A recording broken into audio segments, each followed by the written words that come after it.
சன்னிதானம். அச்சுதனின் கண்களிலே என் ஏகாந்த பொன்வானம்.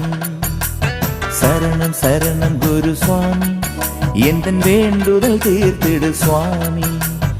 இருமுடி ஏந்தினும் சாமி, இது சுமையல்ல சுகமே சுவாமி.